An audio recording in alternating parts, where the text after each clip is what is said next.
नमस्कार। एवं उत्तर प्रदेश देख रहे हैं आप सभी और आपके साथ हूं मैं जयती मिश्रा। बुलेटिन की शुरुआत करेंगे इस वक्त की हेडलाइंस के साथ। 2 दिवसीय गोरखपुर दौरे पर मुख्यमंत्री योगी बीजेपी अध्यक्ष और मंडल प्रभारियों को देंगे जीत का मंत्र। विकास दीपोत्सव का भी करेंगे निरीक्षण।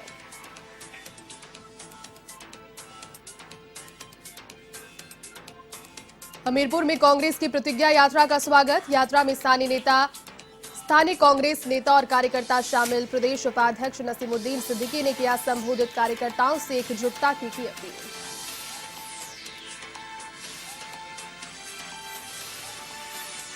यूपी में बढ़ा समाजवादी पार्टी का कुनबा। बीएसपी के 6 बागी विधायक सपा में हुए शामिल। भाजपा के विधायक ने भी ज्वाइन की सपा। अखिलेश यादव ने दिलाई सदस्यता।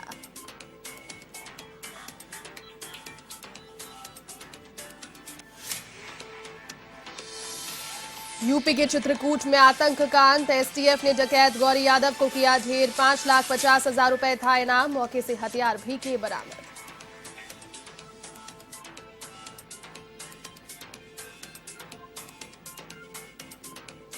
बुलंदशहर में नहीं थम रहा बुखार का कहर। थाना गांव में 3 लोगों की मौत से दहशत। स्वास्थ्य विभाग पर लापरवाही का लगा आरोप।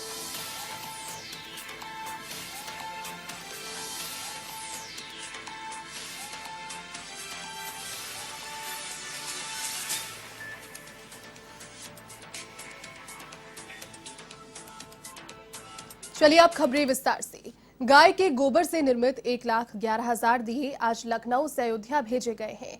राम की नगरी अयोध्या में होने वाले भव्य दीपोत्सव में दिए इस्तेमाल किए जाएंगे।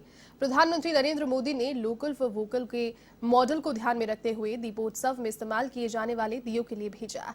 गौमय दीपों को अयोध्या ले जाने वाले वाहन को मुख्यमंत्री योगी आदित्यनाथ ने फ्लैग ऑफ किया। इस दौरान बीजेपी प्रदेश अध्यक्ष स्वतंत्र देव सिंह, पूर्व केंद्रीय मंत्री राधा मोहन सिंह उपस्थित रहे। इस दौरान मुख्यमंत्री योगी ने कहा कि यूपी के दीपोत्सव को एक नई ऊंचाई तक पहुंचाने के लिए कार्यक्रम हो रहा है।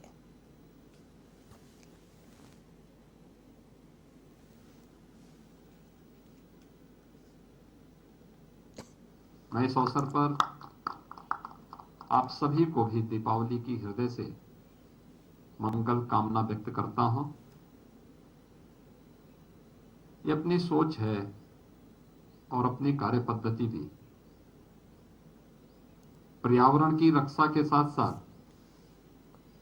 हम लोग अच्छे ढंग से अपने पर्व और त्योहारों को बेहतर तरीके से प्रस्तुत कर सकते हैं। पर्व और त्योहार पर्यावरण को नुकसान पहुंचाने के लिए नहीं बल्कि उनके संरक्षण के आधार बनने चाहिए। इसमें तो गौ रक्षा भी हो रही है और गौमय से बनने वाले जो दीप हैं इनके माध्यम से हम एक बड़ी आबादी की आस्था की भी का सम्मान कर रहे हैं और गौ संरक्षण के लिए हर एक व्यक्ति को प्रेरित भी कर रहे हैं। इसलिए आज का एक कार्यक्रम अत्यंत महत्वपूर्ण है। मैं इसके लिए माननीय श्री पुरुषोत्तम रूपाला जी ने मुझे दूरभाष से अवगत कराया कि श्यानंद साहू जी इसको लेकर के जाएंगे। मैं उनका हृदय से अभिनंदन करता हूं। मर्यादा पुरुषोत्तम भगवान श्री राम की पावन धरा पर उन्हें आने, यहां दर्शन करने का सौभाग्य प्राप्त दीपावली के अवसर पर हो रहा है। हम सबका ये मानना है कि भारत के अंदर त्रेता युग में 14 वर्ष के वनवास के उपरांत अधर्म, अत्याचार और अन्याय को पूरी तरह समाप्त करने के उपरांत भगवान राम का जब अयोध्या आगमन होता है उस स्मृति में पूरे भारत वर्ष में दीपावली का आयोजन होता है। यह रामराज्य की शुरुआत का दिन भी है। स्वाभाविक रूप से इस रामराज्य के साथ जुड़ने का कार्यक्रम और आदरणीय प्रधानमंत्री जी की प्रेरणा से अयोध्या में भगवान राम के भव्य मंदिर के निर्माण का शुभारंभ बहुत सारे संजोग एक साथ जोड़ता है। तो वहीं उत्तर प्रदेश के मुख्यमंत्री योगी आदित्यनाथ आज गोरखपुर के दौरे पर हैं। मुख्यमंत्री यहां भाजपा की बाबा गंभीरनाथ प्रेक्षागृह के गोरखपुर, बस्ती और आजमगढ़ मंडल के मंडल अध्यक्ष और प्रभारियों की बैठक लेंगे। उनके साथ प्रदेश प्रभारी राधा मोहन सिंह, प्रदेश अध्यक्ष स्वतंत्र देव सिंह, गोरखपुर क्षेत्र के चुनाव प्रभारी अरविंद मेनन व विवेक ठाकुर भी साथ रहेंगे। इसको लेकर तैयारियां पूरी की जा चुकी है। भाजपा के मंडल अध्यक्ष व प्रभारियों को समय से पहुंचने के निर्देश दिए गए हैं। मुख्यमंत्री बीजेपी की बैठक में शामिल होने के बाद योगी नगर निगम की ओर से दीपावली पर आयोजित विकास दीपोत्सव मेला में भी शामिल हो सकते हैं। उम्मीद है कि मुख्यमंत्री विकास दीपोत्सव का निरीक्षण करेंगे। इसके बाद वे गोरखनाथ मंदिर जाएंगे।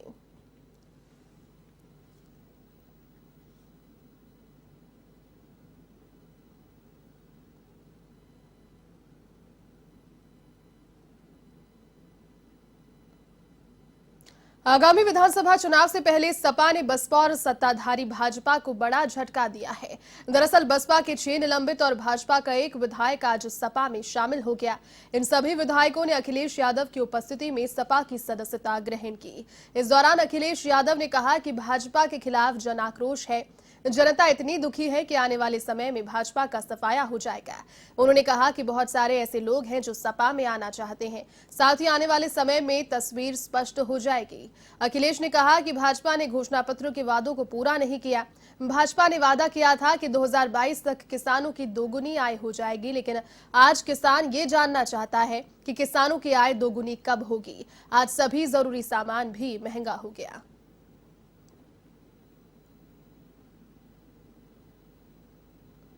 दुग्ध विकास को लेकर के वही जो समाजवादी सरकार में काम हुआ था, उस काम को भी आगे नहीं बढ़ा पा रहे हैं। समाजवादी सरकार थी तो मदर डेयरी का प्लांट 5 लाख लीटर प्रोक्योरमेंट का प्लांट लग गया था। लखनऊ में अमूल का प्लांट लग गया था, 5 लाख लीटर प्रोक्योरमेंट। काऊ मिल्क डेयरी प्लांट लगा था कन्नौज में, और बहुत सारे उत्तर प्रदेश के पराग के प्लांट को सुधारने के लिए हजारों करोड़ रुपए बजट के माध्यम से दिया गया था। जो गुजरात से अमूल है, नया प्लांट तो नहीं लगा, लेकिन समय समय पर इन अमूल प्लांटों में गुजरात से दूध आता है। सोचिए, उत्तर प्रदेश के किसानों का दूध नहीं खरीद रही सरकार, गुजरात से दूध ला करके इन प्लांटों को चलाया जा रहा है। फूड प्रोसेसिंग क्या हुआ है पता नहीं। ये मुफ्त लैपटॉप, एक बात को मैं कितनी बार बोलूं, अब हमें भी नहीं अच्छा लगता बार बार बोलने में। 4.5 साल टैबलेट देते रहे और अभी भी टैबलेट नहीं मिली है।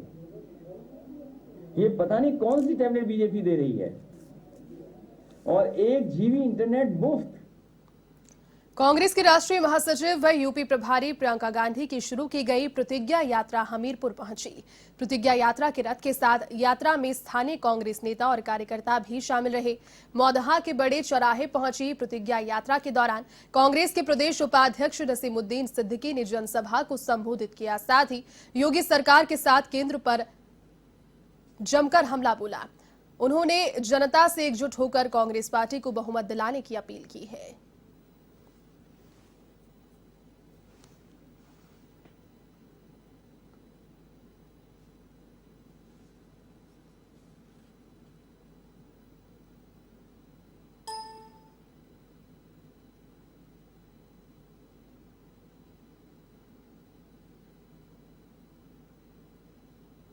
प्रगतिशील समाजवादी पार्टी की परिवर्तन रथ यात्रा सहारनपुर पहुंची। महेश्वरी खुर्द गांव के एक निजी अस्पताल में इस कार्यक्रम में इस यात्रा का जोरदार स्वागत किया गया। इस दौरान पार्टी के महासचिव आदित्य यादव ने कहा कि प्रदेश की जनता बदलाव चाहती है। अगर समाजवादी पार्टी और प्रगतिशील समाजवादी पार्टी एक हो जाए तो निश्चित रूप से एक बड़ा विपक्ष बनकर भाजपा को हराने का काम करेगा। इसी के साथ उन्होंने कृषि कानूनों को लेकर भी सरकार पर निशाना साधा और कहा कि सरकार ने किसानों पर जबरन ये कानून थोपे हैं। ये बॉर्डर जिला है जो कि गुजरात से सीमा और एमपी से सीमा हमारी अड़ती है। यहाँ पे हमारे अनुमान है कि दिवाली पर 50 से 55 हज़ार के लोग प्रवासी आएंगे दिवाली पर।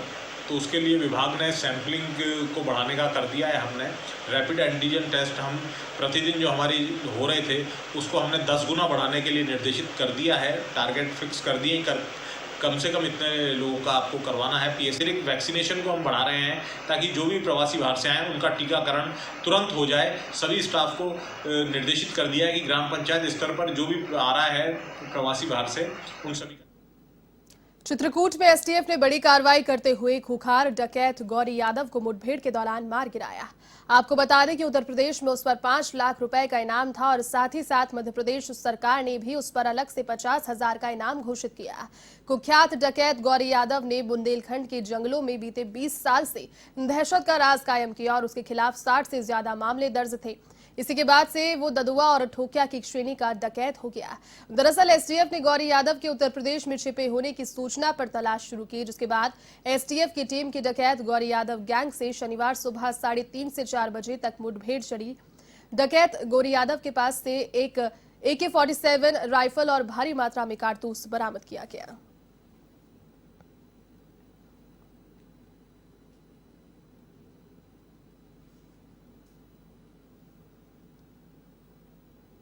अब खबर यूपी के महाराजगंज जनपद में, जहां बीते 3 दिनों से आशा बहुओं का प्रदर्शन जारी है। उन्होंने सरकार और प्रशासन से स्थायी नौकरी और 10,000 रुपए मानदेय देने की मांग की। साथ ही मांगे पूरी नहीं होने पर अनिश्चितकालीन भूख हड़ताल की चेतावनी भी दी है। इसी के साथ दिल्ली कूच करने को भी चेताया।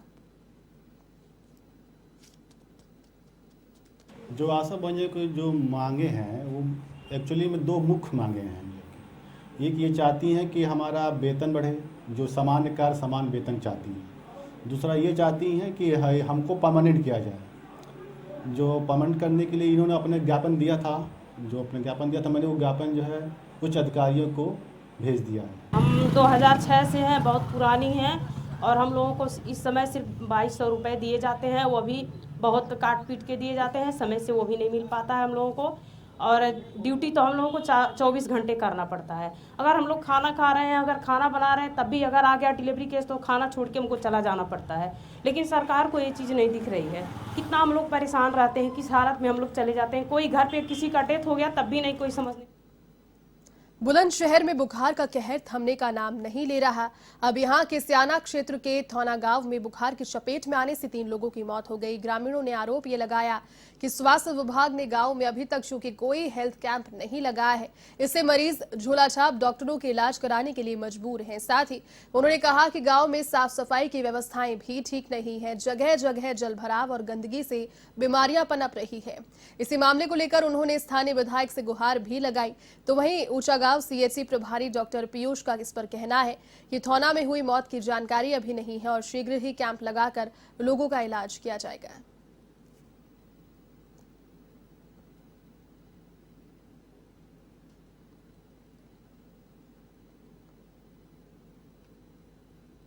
हमारे घर पर 3 लोग बीमार हैं जो बुखार से पीड़ित हैं। कोई बाहर की टीम वगैरह आई है क्या? कोई नहीं आया जी यहाँ पे। हमारे गांव थौना में बुखार का प्रकोप चल रहा है, जिसमें लगभग 5-6 दिनों में 3 लोगों की मौत हो चुकी है, जिसमें आज हरीश कुमार उम्र 26 वर्ष की मृत्यु हो चुकी है। हमारे गांव में आज अब भी लगभग 8-10 लोग अस्पतालों में हैं, जिसमें कि अब भी स्वास्थ्य विभाग की टीम हमारे गांव में जांच के लिए नहीं आई है। उन्हें ये डेंगू मलेरिया का ही चल रहा है प्रकोप गाँव के अंदर और हमारे गाँव में 2-3 मौत हो चुकी हैं 2-3 दिन। पहाड़ों पर हुई बारिश का असर अब मैदानी भागों में नजर आ रहा है। वाराणसी में गंगा का जलस्तर बढ़ने का क्रम लगातार जारी है। यहां कानपुर बैराज से एक बार फिर से लगभग 4 लाख क्यूसेक पानी छोड़ा गया।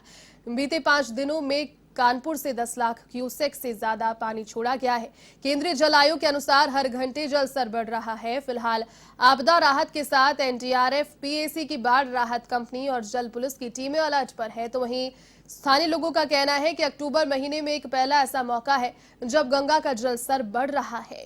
दूसरी ओर श्रद्धालुओं को गहरे पानी में जाने से भी मना किया जा रहा है। साथ ही नाव में कम लोग सवारी करें, उसकी हिदायत भी दी जा रही है।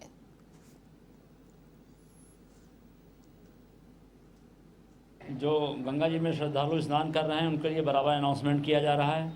जो लोग बोटिंग कर रहे हैं उनको भी निर्देशित किया जाता है और बार बार उनको बताया भी जाता है कि जो भी श्रद्धालु या जो भी नौकायन कर रहे हैं वो सब लोग जैकेट पहन के बैठे हैं। जो हमारे नाव चलाने वाले मल्लाह भाई लोग हैं, नाविक बंधु हैं, वो सभी सुरक्षा जो उपकरण हैं उनको लेकर साथ में चलें और अधिक से अधिक लोगों को जागरूक किया जाता है, घोषणा की जाती है, उनको आगाह किया जाता है, बताया जाता है। जल पुलिस भी लगी हुई है, आप देख भी रहे हैं, हमारे साथ जो सिपाही हैं हमारे वो भी लगे हुए हैं, सभी को बराबर सचेत किया जाता है। कन्नौज में खेत पर कब्जे की कोशिश में लगे दबंगों ने गोली मारकर अधेड़ की हत्या कर दी। मृतक की बहू पर भी दबंगों ने फायर किया, उसके शरीर में कई जगह छर्रे लगे। तो वहीं अब पीड़ित हत्या का बड़ा कारण पुलिस की लापरवाही और हमलावरों से मिलीभगत बता रही है। आपको बता दें कि नगला भजा गांव निवासी शिवराज का 6 साल से खेतों को लेकर गांव के ही दबंगों से एक विवाद चल रहा था। शिवराज के खेत को दबंग जबरन हथियाना चाहते थे। इसी को लेकर 6 महीने पहले भी उन पर जानलेवा हमला किया गया था।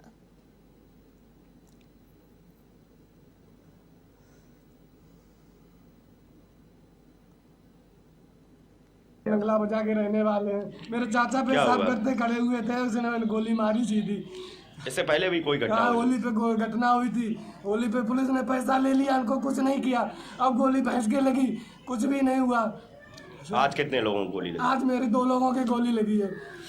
किनके? मेरे चाचा की लगी है, मेरे भाई की बहू की गोली लगी हुई है। मेरे चाचा छोटे मोटे लघु उद्योग व्यापारियों, रेहड़ी पटरी और ठेले वालों को राहत पहुंचाने तथा इनके आय को बढ़ाने के उद्देश्य को लेकर उत्तर प्रदेश की योगी सरकार के सहयोग और महाराजगंज जिलाधिकारी के निर्देशानुसार विभिन्न जगहों पर भव्य मेले का आयोजन शुरू करा दिया गया है। इस मेले में मुख्य रूप से छोटे मोटे दुकानदार और व्यवसायी लाभ ले सकेंगे। ये मेला आगामी 2 नवंबर तक चलेगा और इस मेले के माध्यम से प्रशासन के द्वारा सरकार की तमाम योजनाओं की जानकारी भी दी जाएगी।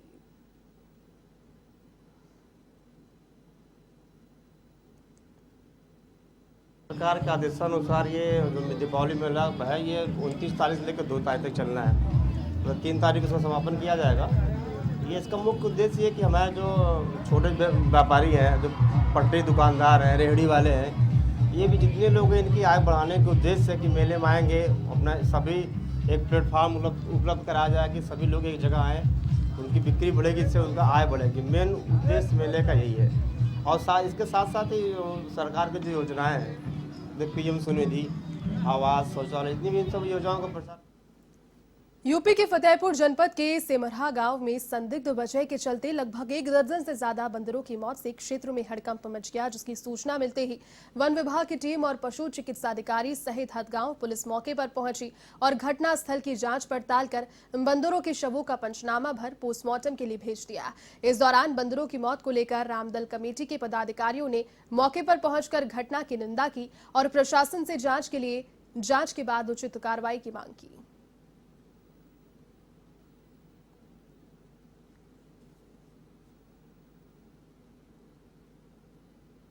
तो वहीं वायुसेना के एन्क्लेव में डकैती डालकर 16 दिन तक बुलंदशहर के शिकारपुर में शनिवार को लगने वाली पैंठ में बिक्री के लिए पिकअप में लाद कर ले जा रहे डकैतों की हापुड़ में पिलखुवा पुलिस से मुठभेड़ हो गई। मुठभेड़ में 2 बदमाशों को गोली लगी, जबकि 3 बदमाश उसमें भागने में सफल रहे। 4 को पुलिस ने गिरफ्तार कर लिया है। साथ ही उनके कब्जे से लूटे गए पशु, तमंचे इत्यादि बरामद करने का दावा किया है।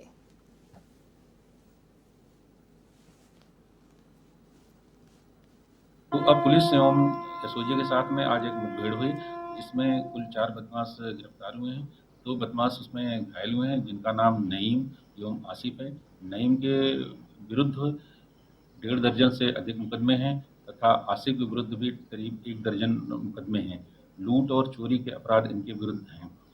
घायल बदमाशों के द्वारा बताया गया कि जो पिलखुवा में डकैती वाराणसी में मुस्लिम महिला फाउंडेशन और विशाल भारत संस्थान के संयुक्त तत्वावधान में महिलाओं ने इंद्रेश नगर लम्ही के रामपंथ आश्रम में गाय के गोबर और मिट्टी से दीपक बनाकर बेच रहे हैं। साथ ही श्री राम के आगमन की तैयारियां कर रही हैं। ये दीपक सिर्फ काशी में नहीं बल्कि अयोध्या के साकेत भूषण श्री राम पीठ में भी जलाया जाएगा। तो वहीं धार्मिक समरसता के लिए काशी के हिंदू परिवारों और प्रमुख लोगों को मुस्लिम महिलाएं श्री राम दीपक भेंट करेगी। इस अवसर पर मुस्लिम महिला फाउंडेशन की राष्ट्रीय अध्यक्ष नाजनीन अंसारी ने कहा कि भगवान श्री राम के आगमन पर अयोध्या में लाखों दीप जलेंगे, जिसमें 108 दीपक मुस्लिम महिलाओं के भी होंगे।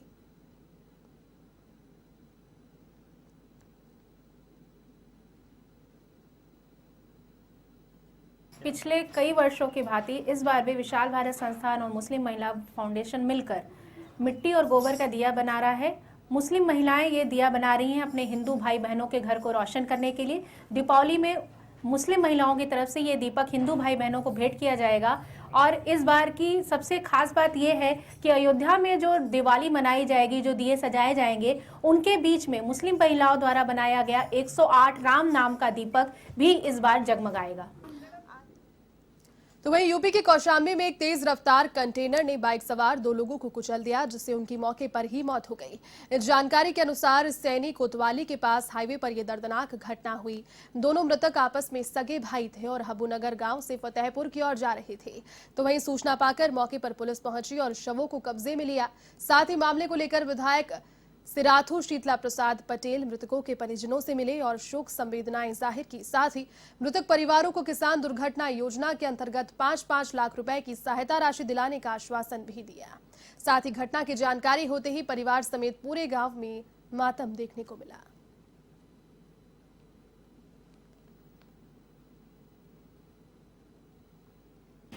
हमारे फूफा फतेहपुर जा रहे थे, उनके बड़े भाई ताराचंद तिवारी वो भी साथ में थे, जो कि कंटेनर पीछे से आके टक्कर मारी और उनकी मौके वारदात पे मौत हो गई। चलिए, इस बुलेटिन में फिलहाल के लिए बस इतना ही। देश और दुनिया की तमाम बड़ी खबरों को देखने के लिए आप देखते रहिए A1 TV। नमस्कार।